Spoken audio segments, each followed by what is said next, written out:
I think Shane van Gisbergen is going to get out. I don't think he's going to make it. I think it's too close now. I think there's 3 tracks coming up that I don't expect him to be great at. I mean, obviously, Daytona, he could get some stage points, and he could, get a good finish. But, I don't look at Shane van Gisbergen as the, super speedway guy. And we all know Brad Keselowski, Ryan Preece, Chris Buescher, they all work pretty well together on super speedways.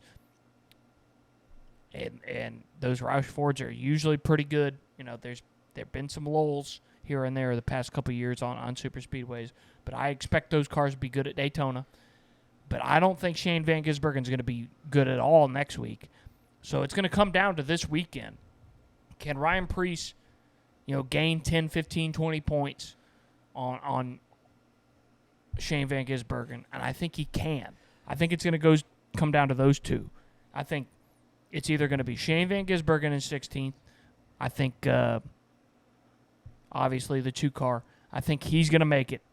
I expect what about him. Ross? You ain't really talking about Ross. I think Ross is too far back. I understand he's.